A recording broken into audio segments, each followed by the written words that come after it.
ఇస్రో ఈ పేరు వినగానే మొదటగా గుర్తొచ్చేది సతీష్ ధావన్ స్పేస్ సెంటర్ షార్. రికార్డులకు కేర్ ఆఫ్ అడ్రస్ గా మారింది ఈ ప్రయోగస్థానం. 100వ రాకెట్ ప్రయోగానికి అదే వేదికను ఎంచుకుంది భారత అంతరిక్ష పరిశోధన సంస్థ ఇస్రో.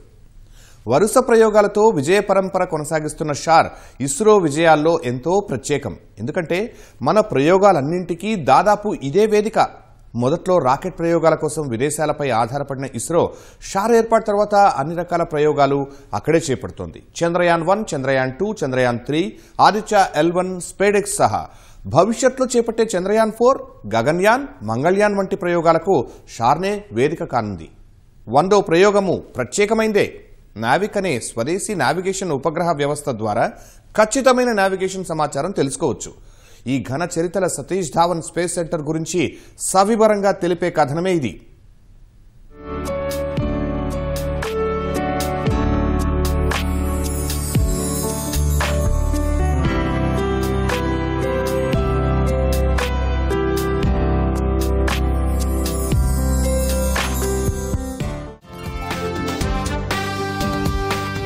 ఇస్రో 100వ రాకెట్ ప్రయోగం.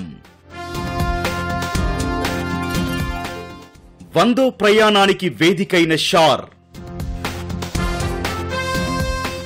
అరుదైన ఘనతల అంతరిక్ష ప్రయోగ కేంద్రం. భారత అంతరిక్ష యాత్రలో ఇస్రోది ఎంత ప్రత్యేక స్థానమో శ్రీహరికోటలోని సతీష్ ధావన్ స్పేస్ సెంటర్ పాత్ర కూడా అంతే కీలకమైంది.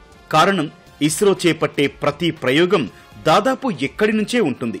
అలా ఇప్పుడు భారత అంతరిక్ష పరిశోధన కేంద్రం చేపట్టే 100వ ప్రయోగానికి సైతం వేదికైంది ఈ ప్రయోగ కేంద్రం. GSLV F-15 రాకెట్ ద్వారా నావిగేషన్ శాటిలైట్ సిస్టమ్ నావిక్ లో భాగమైన SVN-02 ఉపగ్రహం రోదసీ యానం 100వ ప్రయోగం ప్రత్యేకత.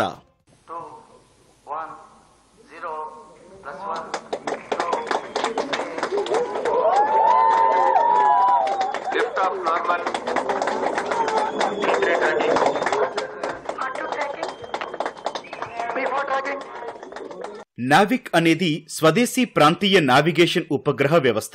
భారత విమానయాన, నౌకాయాన మార్గాలకు, సైనిక అవసరాలకు ఉపయోగపడుతుంది. దీని ద్వారా భారత్తో పాటు భారత్ సరిహద్దుల నుంచి 1500 కిలోమీటర్ల పరిధి వరకు ఖచ్చితమైన నావిగేషన్ సమాచారాన్ని తెలుసుకునేందుకు వీలుంటుంది. ఒక రకంగా చెప్పాలంటే ప్రస్తుతం ప్రయోగంతో నావిక్ 2.0 ప్రారంభం కానుంది. పౌర, సైనిక అవసరాలకు మరింత ఖచ్చితమైన సమాచారం అందనుంది. GPS కు ప్రత్యామ్నాయంగా దేశీయంగా అభివృద్ధి చేసుకుంటున్న దిక్సూచి వ్యవస్థ మరో మెట్టు పైకి వెళ్లనుంది.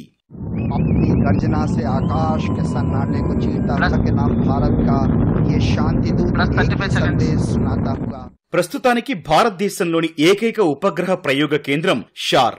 ఇక్కడి నుంచే ఎన్నో PSLV, GSLV ఉపగ్రహాలను విజయవంతంగా ప్రయోగించారు. భారత శాటిలైట్ నావిగేషన్ వ్యవస్థ బలోపేతం చేయడం GSLV F-15 NVS-2 లక్ష్యం. 2 ఏళ్ల క్రితం NVS-1 ప్రయోగించారు. మరింత మెరుగైన సేవలు అందించేలా NVS-2 ప్రయోగం చేపట్టారు. నావిగేషన్, వ్యవసాయం, అత్యవసర సేవలు, విమానాల నిర్వహణ, మొబైల్ లొకేషన్ ఆధారిత సేవల్ని ఇది మరింత మెరుగుపరుస్తుంది. NVS-2 భారత్తో పాటు దాని పరిసర ప్రాంతాల్లో ఖచ్చితమైన నావిగేషన్ సమాచారం అందిస్తుంది. GSLV F-15 GSLV సిరీస్ లో 17వ ప్రయోగం. దేశీయంగా అభివృద్ధి చేసిన క్రయోజెనిక్ ఇంజన్ ఉపయోగించిన 8వ ప్రయోగం కూడా. ప్రస్తుతం ప్రపంచవ్యాప్తంగా 4 గ్లోబల్ నావిగేషన్ వ్యవస్థలున్నాయి. అమెరికాకు చెందిన GPS, రష్యాకు గ్లోనాస్, యూరోపియన్ యూనియన్ కు గెలీలియో, చైనాకు బీడవ్ అనే 4 మాత్రమే గ్లోబల్ నావిగేషన్ వ్యవస్థలు. భారత్ నావిక్, జపాన్ QZSS ప్రస్తుతానికి ప్రాంతీయ వ్యవస్థలే అయినప్పటికీ భవిష్యత్తులో గ్లోబల్ వ్యవస్థలుగా మారే అవకాశం ఉన్నట్లు అంతరిక్ష శాస్త్రవేత్తలు చెబుతున్నారు. ఈ లాంచ్ గురించి స్పెసిఫిక్ గా చెప్పాలి అనంటే GSLV stationary, geosynchronous stationary orbit లో జరిగే ఈ లాంచ్ ని స్పెసిఫిక్ గా చెప్పాలంటే ఒక మనకి కావలసిన నావిక్ శాటిలైట్ ని డిప్లాయ్ చేయడానికి ఈ రాకెట్ ఉపయోగపడుతుంది. సో ఇది ఇటువంటి శాటిలైట్స్ ని లాంచ్ చేయడానికి ఒక అద్భుతమైన ప్లాట్ఫామ్ ని సెట్ అయిపోయింది GSLV లాంచింగ్. దీని ద్వారా అంటే ఇంకొక ముఖ్య విషయం ఏమిటంటే ఇందులో ఇండిజినస్ క్రయోజెనిక్ ఇంజిన్ ని సక్సెస్ఫుల్ గా ఇంకొకసారి ప్రపంచానికి చూపిస్తున్నారు. అది ఎంత అద్భుతంగా పనిచేస్తుందంటే ఒకప్పుడు వేరే దేశం నుండి మనం ఇంపోర్ట్ చేసుకునే స్థాయి నుండి ఇప్పుడు ప్రపంచానికి మనం క్రయోజనిక్ ఇంజిన్ని, అద్భుతమైన క్రయోజనిక్ ఇంజిన్ని, ఒక కాంటెంపరీ టెక్నాలజీని మనం అందించే స్థితికి చేరుకోవడం అన్నది ఒక భారత సైంటిస్టుల వలన మాత్రమే సాధ్యమైన పని. తొలినాళ్లలో రష్యా, అమెరికా, ఫ్రాన్స్ వంటి దేశాల రాకెట్లలో ఉపగ్రహాలు పంపించిన భారత్ సతీష్ ధావన్ అంతరిక్ష కేంద్రం నిర్మాణం తర్వాత ఇక్కడి నుంచే ప్రయోగాలు చేపడుతోంది. ఈ ఉపగ్రహ ప్రయోగ కేంద్రం ఆంధ్రప్రదేశ్ లో పులికాట్ సరస్సు, బంగాళాఖాతాల మధ్యలోని శ్రీహరికోటలో 175 చదరపు కిలోమీటర్ల మేర విస్తరించి ఉంది. 1969లో రాకెట్ కేంద్రంగా ఎంపిక కాగా మొదట్లో శ్రీహరికోట పేరు మీదుగా షార్ అని ఇస్రో మాజీ చైర్మన్ విక్రమ్ సారాభాయ్ నామకరణం చేశారు. తర్వాత 2002 నుంచి మాజీ ఇస్రో చైర్మన్ సతీష్ ధావన్ పేరు మీదుగా సతీష్ ధావన్ స్పేస్ సెంటర్ అని పిలుస్తున్నారు. శ్రీహరికోటను ఎంచుకోవడానికి 2 ప్రధాన కారణాలు.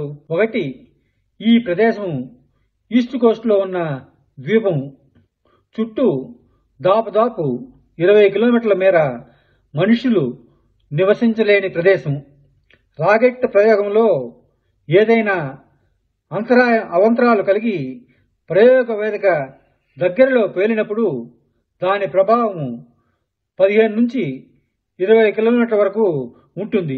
రెండవ కారణం, శ్రీహరికోట నుంచి తూర్పు దిక్కుగా పంపించే రాకెట్లు తూర్పు దిక్కుగా ప్రయాణించి నిర్ణీత కక్షలో చేరుతుంది.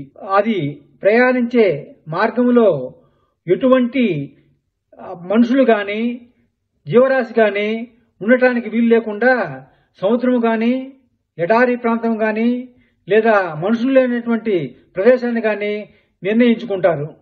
అటువంటి మార్గాన్ని నిర్దేశించేటప్పుడు మనకి పిఎస్ఎల్వి రాకెట్ తక్కువ దూరం ప్రయాణించి నిర్ణీత కక్షలోకి శ్రీహరికోట నుంచి పంపించినప్పుడు చేరుకోగలుగుతుంది.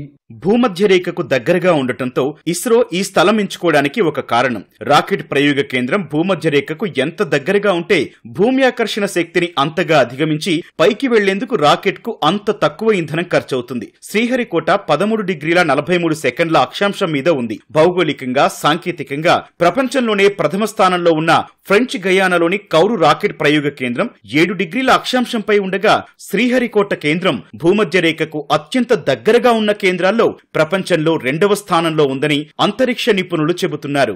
ముఖ్యంగా శ్రీహరికోట భూమధ్య రేఖకి 13.7 అంటే 13.7 డిగ్రీల ఉత్తరంలో ఉంది.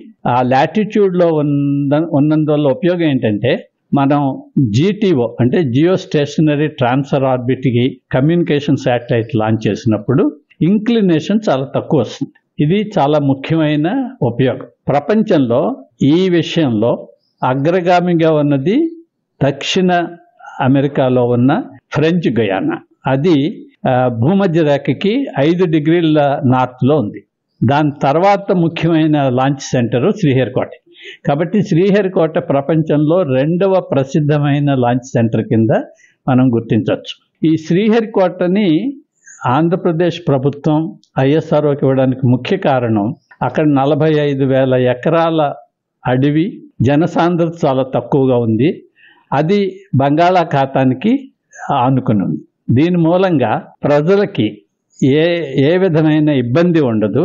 తర్వాత మేము చేసే హజార్డస్ యాక్టివిటీ అంటే ఏదన్నా పొరపాటు జరిగితే చాలా పెద్ద ప్రమాదాలు జరిగే అవకాశం ఉన్న యాక్టివిటీ కాబట్టి దీన్ని జనసాంద్రత తక్కువగా ఉన్న చోట పెట్టుకోవడం చాలా ఉపయోగం. తూర్పు వైపునున్న బంగాళాఖాతం ఉండడం మూలంగా అంటే ప్రతి లాంచ్ వెహికల్ తూర్పుకి లాంచ్ చేస్తారు. ఎందుకంటే దాని మూలంగా రాకెట్కి దగ్గర 500 మీటర్స్ పర్ సెకండ్ వెలాసిటీ ఆటోమేటిక్గా భూమి తిరుగుతున్న ఆ వెలాసిటీ రాకెట్కి ఆటోమేటిక్గా వచ్చేస్తుంది. దాని మూలంగా ఈస్ట్ వైపు లాంచ్ చేయడం అన్నది చాలా ఉపయోగం. ఈ విధంగా శ్రీహరికోట చాలా కీలకమైన ప్రదేశం. షార్లో ఏళ్లుగా ప్రయోగాలు చేస్తోన్న ఇస్రో ఇటీవలి కాలంలో ఎక్కువ విజయాలు సాధిస్తూ వస్తోంది. కానీ 1979లో షార్ నుంచి చేపట్టిన మొదటి ప్రయోగమైన రోహిణి టెక్నాలజీ పేలోడ్ విఫలమైంది. తర్వాత రెండో ప్రయోగం విజయవంతమైంది. అలా వైఫల్యాల నుంచి విజయాల పరంపరను కొనసాగిస్తోంది షార్. 46 ఏళ్ల ఇస్రో చరిత్రలో వేళ్లపై లెక్కపెట్టగలిగే సంఖ్యలో విఫలమయ్యాయి. షార్ నుంచి ఇస్రో జరిపిన 99 ప్రయోగాల్లో 9 మాత్రమే ప్రతికూల ఫలితాలు చూశాయి. విజయవంతమైన ప్రయోగాల్లో 129 స్వదేశీ ఉపగ్రహాలను, 433 విదేశీ ఉపగ్రహాలను, 2 ప్రైవేట్ ఉపగ్రహాలను, 1 Gaganyaan test vehicle D1, 18 student ఉపగ్రహాలను ఇస్రో ప్రయోగించింది. PSLV C-38 का air lift strap on ignited ये रोरिंग साउंड गर्जना हमसे ఆరంభం నుంచి 2009 వరకు షార్లో 29 ప్రయోగాలు చేసిన ఇస్రో 2010 నుంచి 2024 వరకు 70 ప్రయోగాలు చేపట్టింది. ఇందులో 5 మాత్రమే విఫలమయ్యాయి. తొలినాళ్లలో స్వదేశీ ఉపగ్రహాలు పంపించిన ఇస్రో షార్ కేంద్రంగా అభివృద్ధి చెందుతూ విదేశీ ఉపగ్రహాలను కూడా పంపిస్తూ స్పేస్ బిజినెస్ లో తన వాటా పెంచుకుంటూ పోతోంది. భవిష్యత్తులో అది మరింత పెంచుకోవడమే లక్ష్యంగా ముందుకెళ్తోంది. అంతరిక్ష ప్రయోగాల్లో ఇస్రో ఖర్చు చేస్తున్న ప్రతి రూపాయికి 2.5 రూపాయలు ప్రతిఫలం లభిస్తుందని ఇస్రో మాజీ చైర్మన్ సోమనాథ్ ఓ సెమినార్లో తెలిపారు. షార్లో ప్రస్తుతం 2 ప్రయోగ వేదికలుండగా మొదటిదైన పోలార్ శాటిలైట్ లాంచ్ వెహికల్ 100కు పైగా ఉపగ్రహాలను విజయవంతంగా అంతరిక్షంలోకి ప్రవేశపెట్టింది. చరిత్రాత్మక Chandrayaan one, Mars orbiter mission, space capsular recovery ప్రయోగం, Indian regional navigation satellite system, IRNSS మొదలైనవన్నీ PSLV వాహక నౌక ద్వారా ప్రయోగించి ఇస్రో విజయం సాధించింది. ఇస్రో రూపొందించిన వివిధ శ్రేణుల ఉపగ్రహ వాహక నౌకలలో అత్యంత నమ్మకమైందిగా PSLV నిలిచింది. రెండోది GSLV. ఇది ఆధునిక సాంకేతిక హంగులతో వివిధ రకాల రాకెట్లను ప్రయోగాల కోసం నింగిలోకి పంపిస్తోంది. 0 + 1 2 3 4 5 6 of normal 7 8 9 +10 seconds perfect lift off. శ్రీహరికోటను రాకెట్ కేంద్రంగా గుర్తించిన మొదటి రోజుల్లో సౌండింగ్ రాకెట్లు ప్రయోగించేవారు. తర్వాత చిన్నపాటి SLV, ASLV రాకెట్లు ప్రయోగించారు. షార్లో ఫస్ట్ లాంచ్ ప్యాడ్ నిర్మించిన తర్వాత 1995 నుంచి 2005 వరకు ఎన్నో ప్రయోగాలు చేశారు. తర్వాత బరువైన ఉపగ్రహాలను ప్రయోగించేందుకు రెండో లాంచ్ ప్యాడ్ నిర్మించారు. కాగా ఇక్కడే మూడో లాంచ్ ప్యాడ్ ఏర్పాటుకి కేంద్ర ప్రభుత్వం దాదాపు 4,000 కోట్ల రూపాయలు మంజూరు చేసింది. ఇక్కడి నుంచే న్యూ జనరేషన్ లాంచింగ్ వెహికల్స్ ను ప్రయోగించాలని యోచిస్తున్నారు. భవిష్యత్తులో ఇస్రో చేపట్టనున్న గగన్యాన్, భారత అంతరిక్ష కేంద్రం వంటి ప్రయోగాలకు ఇదే కీలకం కానుంది. ఈ న్యూ జనరేషన్ లాంచింగ్ వెహికల్ తో 20 నుంచి 25 టన్నుల భారీ ఉపగ్రహాలు ప్రయోగించవచ్చు. షార్ తో పాటుగా తమిళనాడులోని కులశేఖరపట్నంలో కూడా మరో రాకెట్ లాంచింగ్ ప్యాడ్ నిర్మాణ పనులు కొనసాగుతున్నాయి. ఇలా అంతరిక్ష ప్రయోగాల్లో భారత అంతరిక్ష పరిశోధన సంస్థకు అనుగుణంగా సతీష్ ధావన్ ప్రయోగ కేంద్రం పనిచేస్తూ అంతరిక్ష యానంలో భారత్ విజయ పరంపర కొనసాగించడంలో ముఖ్య భూమిక కొనసాగిస్తోంది, కొనసాగించనుంది కూడా.